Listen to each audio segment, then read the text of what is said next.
ഇതിൽ മന health actually എവിടെയാണ് centre നമുക്കുള്ളത്, അല്ലെങ്കിൽ ഇപ്പോൾ ഒരു വേറെ ഏതെങ്കിലും സെൻറ്ററുമായിട്ട് കൊളാബ് ചെയ്തിട്ടാണോ വർക്ക് ചെയ്യുന്നത്, അസോസിയേറ്റ് ചെയ്തിട്ടാണോ എന്നുള്ളതൊക്കെ ഒന്ന് ജസ്റ്റ് അറിയണമെന്നുണ്ടായിരുന്നു. മാനയ്ക്ക് ഇപ്പം 3 സെൻറ്റേഴ്സാണുള്ളത്. ഒന്ന് രാജഗിരി ഹോസ്പിറ്റൽ ആലുവ, അതിൽ advance wellness and rehabilitation department നടത്തുന്നത് മാന ഹെൽത്ത് ആണ്. സോ ഹോസ്പിറ്റലിനകത്ത് തന്നെ ഒരു ഡിപ്പാർട്ട്മെൻറ്റാണ് മാന മാനേജ് ചെയ്യുന്നത്. രണ്ടാമത് ഞങ്ങൾക്ക് കാലിക്കറ്റ് ഒരു സെൻറ്ററുണ്ട്, എരഞ്ഞിപ്പാലത്താണ്. പിന്നെ പെരിന്തൽമണ്ണയിൽ ഒരു സെൻറ്ററുണ്ട്. അതാണ് ഞങ്ങളുടെ തേർഡ് സെൻറ്റർ. ഫസ്റ്റ് രാജഗിരിയിലാണോ വന്നത്? ഞങ്ങളുടെ ഫസ്റ്റ് സെൻറ്റർ രാജഗിരി ഹോസ്പിറ്റലായിട്ട് ഒരു കൊളാബറേഷൻ ആയിരുന്നു. അതൊരു ഇപ്പോൾ തുടങ്ങിയിട്ട് ഒരു 3 വർഷത്തിൽ കൂടുതലായി.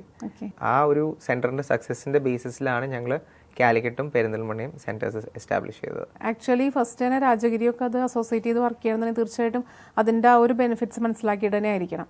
ആബ്സല്യൂട്ട്ലി. അത് ഞങ്ങൾക്കൊരു വലിയൊരു ഓപ്പർച്യൂണിറ്റി ആയിരുന്നു. പക്ഷേ രാജഗിരി ഹോസ്പിറ്റലിൽ ഒരു